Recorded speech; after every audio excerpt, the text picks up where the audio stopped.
Hər kəsi salamlayıram. Qarşıdan gələn Dünya Azərbaycanlıların Həmrəylik günü və eləcə yeni il bayramı ilə xalqımızı təbrik edirəm. Arxada qalan 2025-ci il xalqımız üçün, dövlətimiz üçün çox əhəmiyyətli bir il oldu. Bu əsasən əmin-amanlıq, sabitlik oldu. Burada Qarabağa əsasən quruculuq işlərinin olması, həm tikinti sahəsində, həm səhiyyə sahəsində, orada quruculuq işlərinin, bərpa işlərinin aparılması, eləcə də illərdir, 30 ildən artıq yurt yuvasından uzaq düşmüş qaçqınlarımız öz doğma torpaqlarına qayıtdı.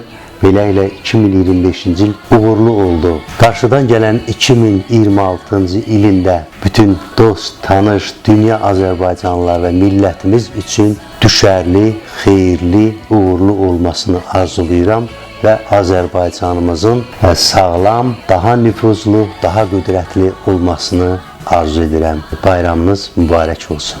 Ümumiyyətlə, qayğılar həmişə var. Qayğı, problem insanın bir yaşam vasitəsidir. Bu qayğılar, düzələn qayğılar olmasını arzulayıram. Ən böyük xoşbəxtlik, hətta Aristotel demişdir ki, fəzilətlə yaşamaq, düzgünlüklə, haqq, ədalətlə, insanın iç rahatlığı ilə yaşamaqsıdır.